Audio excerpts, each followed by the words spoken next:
Bonsoir à tous et bienvenue à ce tour complet de l'information nationale et internationale. C'est parti pour la 10e édition de la journée du paysan, couplée au lancement de la campagne agricole 2012-2013. Le thème de cette 10e édition est intitulé « L'accroissement de la productivité agricole ». Et c'est le Premier ministre, Dr Cheikh Modibo Diarra, qui a présidé ce matin à l'Institut Polytechnique Rural de Katibougou les cérémonies de lancement. Et c'était en présence de tous les délégués du monde rural des 8 régions et du district de Bamako. Le récit de notre envoyé spécial, Mahamadou Doumbia. Cette 10e édition de la journée du paysan qui marque le lancement de la campagne agricole 2012-2013 a été placée sous le signe de l'accroissement de la productivité agricole, un thème qui permet de booster la production et de mettre fin au récent déficit céréalier causé par la mauvaise pluviométrie qu'a connu cette année notre pays, aggravé par la crise au nord du Mali. Face à cette situation qui constitue un réel motif d'inquiétude pour tous les acteurs du développement rural quant à la mise en œuvre sereine et à l'exécution correcte du plan de la campagne agricole 2012-2013, je voudrais donner l'assurance que le gouvernement prendra les dispositions nécessaires pour accompagner les producteurs dans la conduite de leur activité agricole. En prélude à cette journée du paysan, tous les délégués de toutes les régions, y compris celles du Nord, ont auparavant fait des recommandations. Tous les défis et contraintes y ont été évoqués. Du coût élevé des intrants, des équipements, au retard des redevances, à l'insécurité foncière. Et des propositions de solutions ont été faites au Premier ministre Cheikh Modibo Diarra.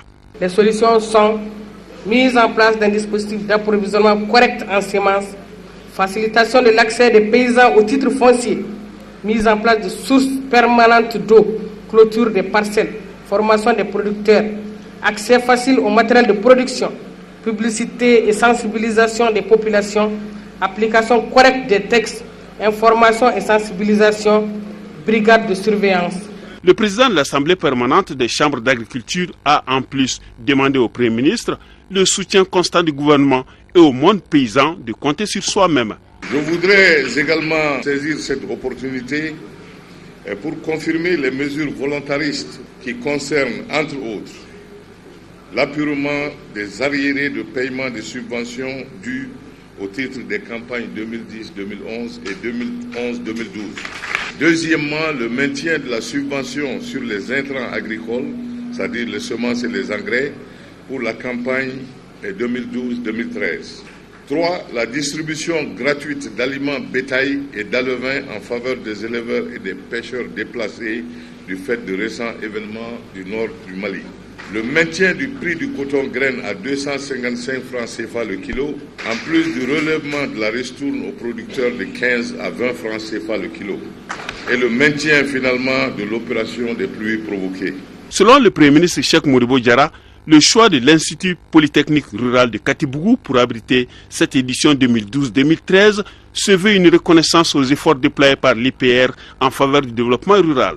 La preuve en a été donnée avec l'exposition des différentes variétés de céréales vues et appréciées par le Premier ministre Cheikh Modibo Diarra et plusieurs membres du gouvernement. Mission d'évaluation du gouverneur de la région de Mopti dans le village de Sari, dans la commune rurale de Dinangourou, dans le cercle de Koro. Cette visite intervient à l'issue de la tragédie qui s'est passée le 22 mai dans le village de Sari. 16 Maliens ont été tués par d'autres Maliens, des affrontements qui ont opposé les communautés Peul et Degon de Sari. Chose extrêmement horrible selon le gouverneur de Mopti. A signalé également la visite dans un village burkinabé où sont réfugiés plus d'1 millier de Maliens. Les autorités frontalières des deux pays ont profité de cette rencontre pour échanger autour des préoccupations communes. Djagari Janama Traoré et Mamari Kone sont nos envoyés spéciaux. Des maisons incendiées, 16 corps enterrés dans une fosse commune, des dégâts matériels très importants. Voilà ce qui reste des familles Peul du village de Sari dans la commune rurale de Dinangourou. Quelques jours seulement après les affrontements intercommunautaires intervenus dans ce village entre Peul et Dogon, l'heure est à la consternation. D'après les informations recueillies sur place, les populations ont fait usage de fusils de chasse. Des choses horribles sont passées dans ce village. Des Maliens qui se mettent à exterminer d'autres Maliens Les victimes, les Peuls, sont de la communauté Peul du même village. Ils sont tous des citoyens maliens, je le précise. Ils sont tous des citoyens maliens.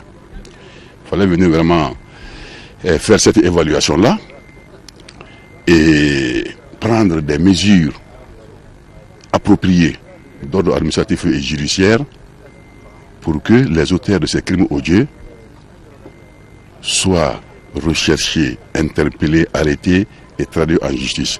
Devant la furie de leurs agresseurs, la population Peul s'est réfugiée à Djengué, dans la commune rurale de Ban, au Burkina Faso.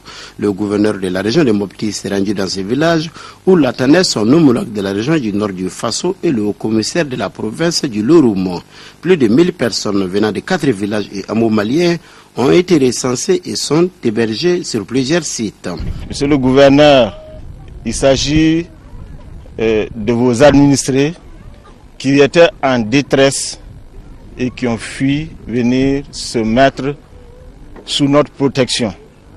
Alors, il est de notre devoir en tant que pays, amis et frères, en tant qu'autorité chargée d'administrer donc cette région, de les accueillir en frères et de les soutenir, d'apporter les premiers secours. Après avoir transmis aux populations déplacées les condoléances et les messages de soutien du gouvernement, le gouverneur de la région de Mopti a promis de tout faire pour que les populations déplacées reviennent dans leurs familles. Aujourd'hui, il nous faudra absolument trouver les voies et moyens nous permettant non seulement de préparer le retour de ce monde-là dans leurs villages respectifs, et également trouver les voies et moyens leur permettant d'être en possession des biens, de tous leurs biens qu'ils ont dû laisser sur place. Parce que chassés de leur village, de leur famille, de leur hameau par d'autres Maliens. Les deux gouverneurs ont mis cette rencontre à profit pour évoquer certaines préoccupations communes. Aussi, ils ont décidé de fédérer et de mutualiser leurs efforts pour un mieux-être des populations frontalières. Et nous avons ce communiqué du ministère des Maliens de l'extérieur et de l'intégration africaine.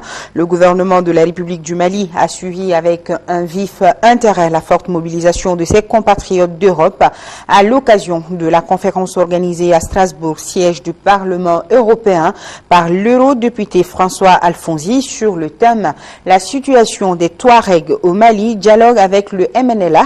Cette énergique mobilisation des communautés maliennes pour protester contre l'imposture et la désinformation procède une fois de plus de leur sens élevé de la patrie en approchant les informations justes et irréfutables sur la situation qui prévaut dans les régions nord du Mali. Elles ont ainsi contre les tentatives de falsification de l'histoire de notre pays entreprise depuis fort longtemps par des apatrides de tout acabit et contribué à la défense de l'intégrité territoriale du Mali.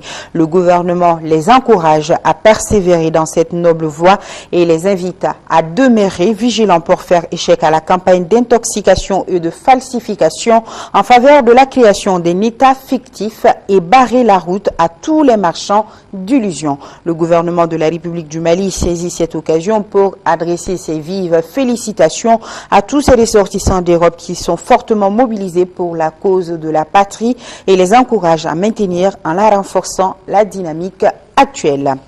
La rédaction de Mali Actualité s'intéresse aussi à ce qui se passe dans les régions occupées. Aujourd'hui, nous avons joint un agent de développement à Songo qui réside depuis plus de 20 ans. Il a refusé de quitter son lieu de travail malgré l'insécurité. Si les populations dans Songo ont l'eau potable et l'électricité, ils doivent se rendre à Gao pour pouvoir téléphoner. Par ailleurs, les prix des denrées de première nécessité ont fortement augmenté. Nous écoutons cet habitant dans Songo, joint depuis Gao, où il s'était rendu pour des courses. Il a préféré garder l'anonymat.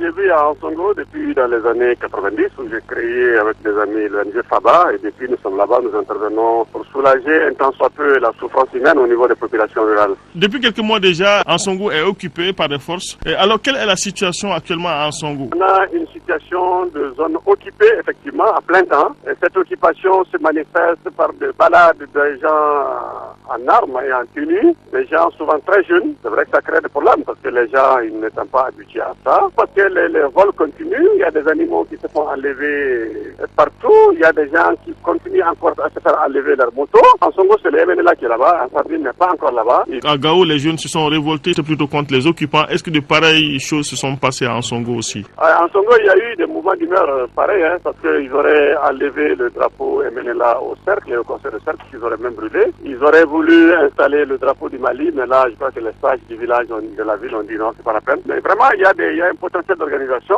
Bon, mais on attend l'État, parce qu'on estime que la défense de la ville n'est pas de notre ressort, n'est pas de ressort des communautés. L'organisation que nous avons connue, dans laquelle nous sommes nés, dans laquelle nous avons grandi, c'est que c'est l'État qui est responsable de la sécurité des zones. Autrement dit, ces gens ne sont pas les bienvenus. Non, pas du tout. Parce qu'on a même le sentiment que c'est une histoire de couleur, en fait. Mais quelle est la situation de l'eau potable, l'électricité à Ansongo et surtout la santé? Là, je crois que s'il y a quelque chose dont on doit être fier et heureux aujourd'hui, c'est vraiment le comportement de l'opérateur qui s'occupe de l'eau et du courant. Sur ce plan-là, on est mieux gâté que Gao. C'est l'eau, ça vaut savoir en termes de qualité, mais on l'a quand même. On a le courant de midi à 15h et de 19h à 0h. Et la santé? Le centre de santé fonctionne. Il y a 2 jeunes médecins originaires d'Ansongo. Les 2 médecins sont restés à Ansongo et avec l'appui de leur partenaire stratégique et APF, ils continuent à animer le centre de santé. Ils font des césariennes. Sur ce plan-là aussi, je crois qu'on est bien. C'est vrai que le plateau technique gagnerait à être amélioré en termes d'apport de nouveaux médecins, de spécialistes, et de mise en œuvre de la radio. C'est vrai que c'est les gens même qui rebutent souvent à venir au centre de santé parce qu'il y a souvent des coups de feu dans la ville.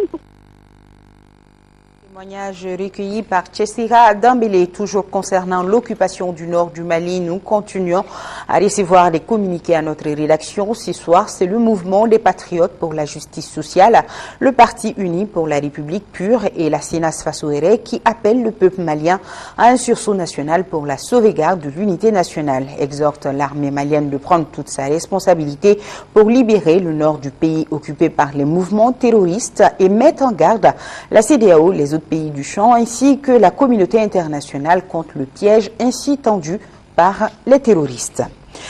C'est ensemble, dans le respect, la solidarité sans ingérence dans les États que nous allons écrire une nouvelle page des relations France-Afrique. Ces mots sont de François Hollande, le nouveau président français qui recevait pour la circonstance le président de l'Union africaine, le béninois Boni Yayi. La sécurité, la bonne gouvernance, la stabilité politique, voilà les maîtres mots que François Hollande compte appliquer dans sa politique africaine. C'est un rendez-vous diplomatique de haute portée symbolique. Pour la première audience accordée à un chef d'État africain, François Hollande reçoit le béninois Thomas Boni Yayi, un président démocratiquement élu. C'est le signe du changement. D'après le nouveau locataire de l'Élysée, François Hollande affiche sa volonté d'écrire une nouvelle page de la relation entre la France et l'Afrique. Oui, nous allons l'écrire ensemble pour que la relation entre la France et l'Afrique puisse se prolonger dans les prochaines années sur la base des principes de respect, de solidarité et en même temps d'exigence qui doivent être les nôtres, sans ingérence dans les États concernés. Président, cher ami, merci pour ce message très fort. La bonne gouvernance, le développement économique, la stabilité et la sécurité de l'Afrique, voilà d'après François Hollande les principes qui vont désormais guider la politique africaine de la France. Des principes auxquels adhère Thomas Boni Yayi, qui plaide aussi pour un nouveau partenariat entre Paris et le continent. Que ce partenariat que nous appelons de tous nos voeux doit se reposer sur la solidarité, qu'il soit complètement décomplexé, d'égal à égal. Chez le président François Hollande et Thomas Boni Yayi, on note aussi une convergence sur la situation au Mali. La France souhaite que les pays africains saisissent le Conseil de sécurité de l'ONU de la crise malienne. Paris s'engage à répondre aux demandes d'aide formulées dans le cadre onusien en faveur du Mali. La France qui redéfinit sa nouvelle politique envers ses anciennes colonies avec à la clé des compétences et du savoir-faire des Africains, surtout la jeunesse montante du continent. Et justement, une formation axée sur les techniques d'expression à l'intention de plusieurs jeunes scolaires venus de toutes les régions du Mali vient de prendre fin, une initiative du mouvement Jeunesse à venir qui manifeste ainsi son attachement à l'unité nationale. Le compte-rendu de Tchemoro Konati. Cette cérémonie de remise d'attestation fait suite à 1 mois et demi de formation organisée à l'intention de dizaines de jeunes scolaires venus de l'ensemble des régions du Mali. Elle intervient à un moment où l'intégrité territoriale, l'unité nationale, les patrimoines culturels et autres valeurs sociétales sont foulés aux pieds par les bandits armés. D'où le choix du thème « Le Mali est un et indivisible ». Par l'organisation de cet événement, les responsables du mouvement Jeunesse à venir manifestent leur attachement à l'unité nationale. La formation dont il s'agit était essentiellement axée sur les techniques d'expression. Il s'agissait de donner les notions de base aux participants à travers certains modules. Nous avons d'abord commencé avec des formations sur la citoyenneté. Montrer le côté moral aux élèves de croire en eux et surtout à cette patrie qui est le Mali. Donc à partir de là, on leur a enseigné les modules sur la diction, les principes de la communication, comment développer la confiance en soi, comment traiter la peur, comment convaincre un public.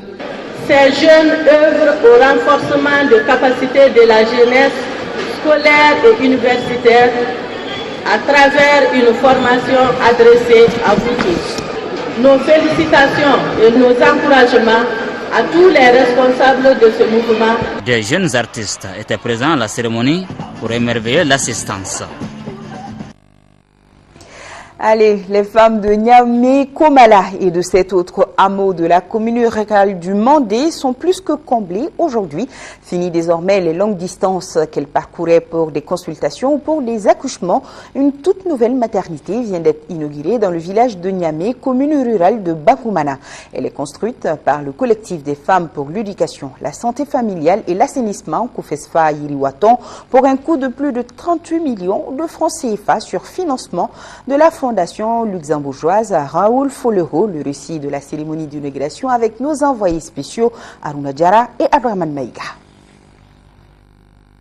En procédant à l'inauguration de cette maternité, le collectif des femmes pour l'éducation, la santé familiale et l'assainissement Irouaton accompagne les plus hautes autorités dans leur combat pour l'amélioration de l'état de santé des populations rurales et plus spécifiquement les femmes et les enfants. Le joyau est composé d'une salle de repos, d'une salle de travail, d'une salle de soins, d'une salle d'accouchement, d'une pharmacie équipée et d'une pompe à motricité humaine. Le tout pour plus de 38 millions de francs CFA. Ce coût représente les frais de construction, d'équipement, d'électrification solaire, d'achat de l'eau de médicaments, d'un réfrigérateur, d'un tricycle pour l'évacuation des malades vers les structures sanitaires et de réalisation d'un fourrage pour la maternité. Je suis convaincu que cette maternité ainsi que les équipements et médicaments mis à la disposition et remis aux populations de Niamey, Komala et ses 7 hameaux pour une population totale de 1800 habitants permettront de résoudre un problème pressant de santé dont nos sœurs et nos enfants sont les premières victimes. La construction de cette infrastructure permettra de soulager la souffrance des femmes de Niamey, Komala et 7 autres hameaux de la commune rurale de Bafoummana. Il est le fruit d'une franche collaboration entre le collectif des femmes pour l'éducation, la santé familiale et l'assainissement Irouaton et son partenaire luxembourgeois Raoul Folero. Ces locaux flambants vont contribuer, j'en suis sûr, à l'amélioration des conditions de vie de nos braves femmes rurales qui désormais seront suivies de près par des agents de santé. J'espère que bien le village, à travers l'encadrement de la COFESA, fera un bon usage de ces locaux. Avec la réalisation de cette maternité, finit désormais les souffrances rencontrées par les femmes de ces différentes localités. Des mères qui jadis parcouraient des dizaines de kilomètres pour soit accoucher ou soit faire des consultations dans d'autres communes du Mandé. C'est pourquoi elles ont mis cette cérémonie à profit pour remercier les membres du collectif des femmes pour l'éducation, la santé familiale et l'assainissement Irouaton. En première région, la Croix-Rouge malienne a procédé ce mardi au lancement de la distribution de céréales aux populations de la commune de Bankassi. Plus de 156 tonnes de vivres ainsi que 128 tonnes d'aliments bétail seront distribuées à près de 4000 habitants pendant cette opération qui s'inscrit dans le cadre de la réponse de la Croix-Rouge malienne à la crise alimentaire. Kansoutou Kanouté. Compte tenu de l'insécurité alimentaire due à la mauvaise pluviométrie dans la région du Caille, la Croix-Rouge malienne, en collaboration avec la Croix-Rouge espagnole, vole au secours de quelques communes du sec de Caille. Après les communes de Figui et Tafasilga, c'est au tour de la commune de Bangassi de recevoir des denrées alimentaires. Denrées alimentaires composées de riz, sucre, huile et sel. Depuis la mauvaise pluviométrie de l'année dernière, qui a causé une crise alimentaire au Mali, nous sommes en train d'assister les populations les plus vulnérables. Nous avons commencé l'assistance là dans la commune de Fegui, Tafasirka, et aujourd'hui on est à Bangassi. Et nous espérons continuer sur les autres cercles et voir les autres régions du Mali dans les jours à venir. À rappeler que pour la seule commune de Bangassi, ce sont 150 tonnes de riz, plus de 5 tonnes de sucre, plus de 9 tonnes d'huile et plus d'1 tonne de sel d'une valeur globale de 110 millions de francs CFA qui seront distribués à 3 490 bénéficiaires à raison de 5 personnes par ménage. Le maire de la commune de Bangassi, Harounadi Sidi Diallo, a remercié au nom de toutes les populations la Croix-Rouge malienne pour cette opération noble et humanitaire. Le préfet du SEC de Caille, Sadio Keita, a lui aussi dans son allocution salué cette initiative de la Croix-Rouge malienne et a ensuite procédé à la distribution de denrées alimentaires en remettant à Mme Nielinda Sira 0,75 kg de sel, 2 kg de sucre, 3,75 litres d'huile et un sac de 50 kg de riz. À noter que 128,750 tonnes d'aliments bétail seront bientôt distribués aux bénéficiaires des communes de Fegui, Tafasirga et Bangassi. Et c'est le moment de notre grand format de ce journal. Il est consacré au processus de fabrication des tampons et leur usage au sein des administrations publiques et privées. Dans les deux cas, le sceau, le cachet ou le tampon sont utilisés pour authentifier des documents. Ils sont souvent retranchés dans les tiroirs, dans les sacs ou même abandonnés à la portée des usagers. Le dossier d'enquête signé Garibou Pérou nous donne l'occasion de mieux comprendre l'utilisation de ces outils. Sceaux, cachets ou tampons sont des formes d'identification graphique. Utilisés à l'origine pour signer les actes officiels des empereurs, aujourd'hui ils sont utilisés dans les administrations et dans le secteur privé. On voit beaucoup de gens se spécialiser dans la confection informelle des cachets. Nous confectionnons les cachets selon l'adresse de ceux qui viennent chercher ce cachet-là. Et il y a certains cachets que nous ne faisons pas sans des bons de commande. Donc là, on les amène au labo. Les cachets signifient-ils grand-chose à tous les citoyens? Pourtant, les ateliers de confection ne cessent de se multiplier partout à travers la ville. J'ignore vraiment le cachet et son utilité m'échappe, malgré que je le vois. Si les sceaux ne sont pas parfaitement connus ailleurs, ici ils témoignent un parfait engagement de l'homme. C'est bien cet engagement qui leur offre une valeur juridique. Le cachet a une valeur juridique parce qu'on ne peut pas montrer un papier comme ça à une grande autorité sans le cachet. Sans le cachet, on ne peut pas te croire. Mais si tu as le cachet sur le papier, on sait que vraiment c'est cette structure qui a envoyé ces papiers pour qu'on puisse l'aider dans ses actions. Beaucoup de cachets sont importés de la Chine ou de la France. Leurs formes sont très diverses, c'est pourquoi la confection demande un long processus et exige l'usage des outils logistiques. Pour la fabrique du cachet, d'abord on commence par la saisie avec un logiciel qui s'appelle Corel. Maintenant, après la saisie, on l'imprime sur une calque dont on appelle film. Maintenant, après cette partie, on l'amène à la four. On a une matière visqueuse dont on appelle les résines.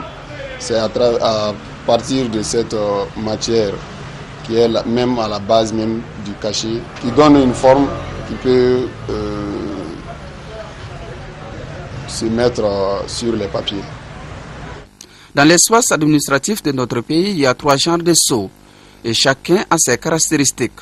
Il y a le sceau de l'État, les sceaux officiels et les sceaux privés.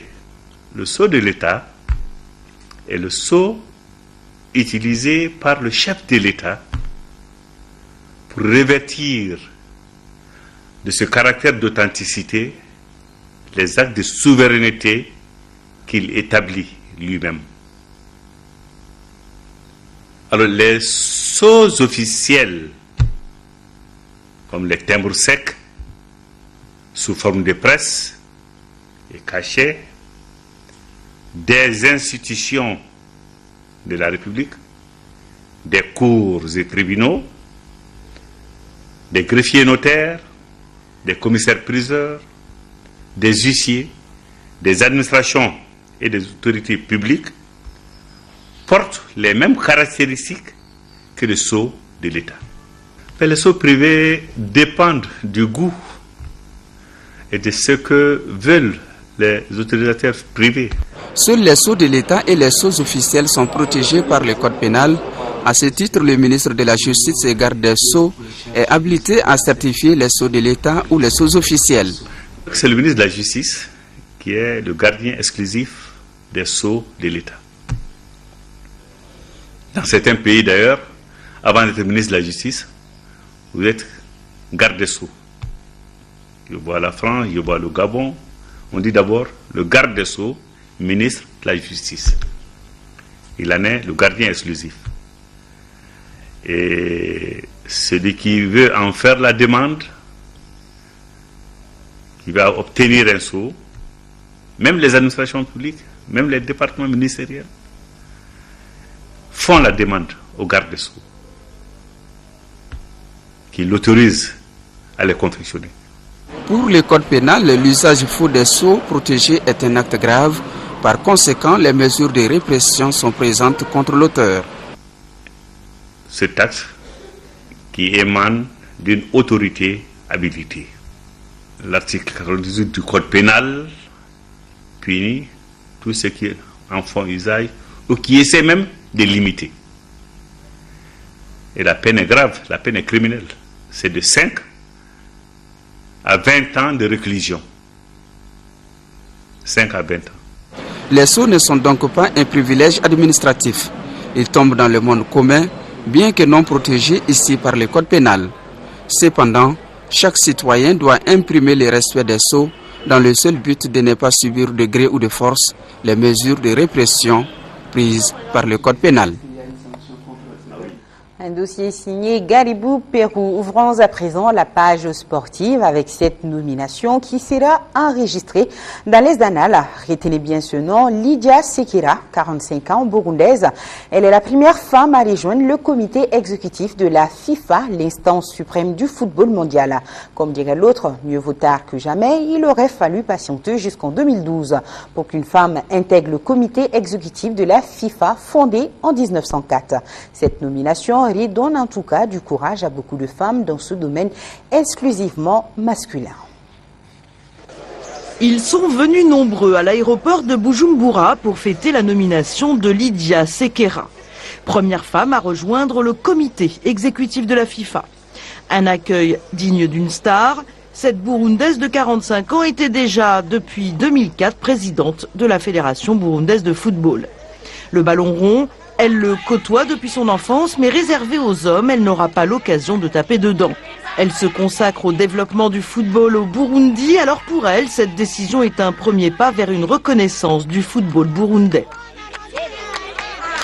Le Burundi vient d'écrire une page de l'histoire du football mondial. Il faut remercier tous les membres qui étaient là pour avoir pensé à un pays petit, mais pas trop petit, mais grand d'esprit. Mais surtout, Lydia Sekera a ouvert la voie du football aux femmes. Pour Bénigne, qui est arbitre, c'est un encouragement à s'investir dans un secteur jusque-là réservé aux hommes. Ça vous donne du courage parce que vous allez vous dire que vous avez quelqu'un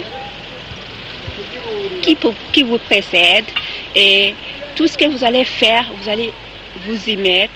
Vous donner toute l'énergie que vous avez pour pouvoir aussi évoluer et d'aller dans le même sens. Réputée exigeante, Lydia Sekera a déjà annoncé la couleur. Elle ne jouera ni les potiches ni les faire-valoir. Elle ne sera pas juste un symbole. Elle veut contribuer au développement du football en général. Bon vent à Madame Sekera. Au niveau national, notez que la 20e journée du championnat Ligue 1 a pris fin hier au stade Modibo Keïta avec l'opposition CSK 11 créateurs. Les deux équipes en difficulté se sont neutralisées 1-1. Djarakounati. Centristes et créateurs ne sont pas à l'abri d'éventuelles relégations. Conscients de ces faits, les 11 créateurs imposent un style direct et physique au centre Salif Keïta. Tactiquement dominés, les centristes perdent le collectif. Les jeunes d'Ignarela ouvrent le score suite à un centre bien travaillé de Lassana Yiriba Samake. Amirou Sinayogo ne laisse aucune chance au portier centriste. 1-0 à la 8e minute. Les jeunes du Centre Salif Keita établissent la parité à la 22e minute. But inscrit sur coup franc par Ishaka Samaki. Le manque de réalisme domine durant la seconde période avec un gâchis énorme des 11 créateurs. Nous faisons partie des équipes qui sont en difficulté. On avait en face une équipe qu'il fallait respecter. Mais au-delà de ça, je pense que quelque part, nous avons péché par rapport à la finition. Nous avons eu des occasions qu'on n'a pas pu mettre au fond. Et je pense que c'est ça qui a été un peu le problème sur ce match-là. Ça a été un match au-dessus de la moyenne. Mais physiquement, ça a été très éprouvant pour les deux équipes. On a vu une fin de match timide. Alors, les joueurs n'ont pas pu assurer. Ils ont pratiquement fini le match sur la pointe des pieds. Je pense que le CSKA peut se maintenir, mais il est urgent alors de quitter cette zone-là déjà, parce que plus nous allons nous approcher de la fin du championnat, plus ça va être très très difficile, parce qu'on a vu un bas de tableau qui se resserre déjà. En perspective, la suite du championnat reste ouverte et promet de belles surprises. Et ces derniers communiqués avant de nous quitter, le Conseil national de la jeunesse Mali a appris avec fierté la victoire de l'équipe féminine de volleyball de la commune 5 en phase finale de la Coupe d'Afrique des clubs de volleyball qui s'est déroulée à Niamey au Niger. Le Conseil national de la jeunesse du Mali saisit cette heureuse occasion pour adresser ses vives félicitations à cette vaillante équipe et à son encadrement. Tout de suite, les nouvelles du temps avec Abdoulaye Keïta à suivre aux alentours de 21h un magazine sur les commerçants détaillants. Demain à 13h, vous serez en compagnie de Daisy Seko. Voilà pour les principaux rendez-vous à retenir. Retenez aussi que nous sommes de cœur et d'action avec nos compatriotes des régions du Nord vivant sous occupation. On ne vous oublie pas. Bonsoir et à demain à 20h. Merci à vous qui nous suivez depuis la Chine.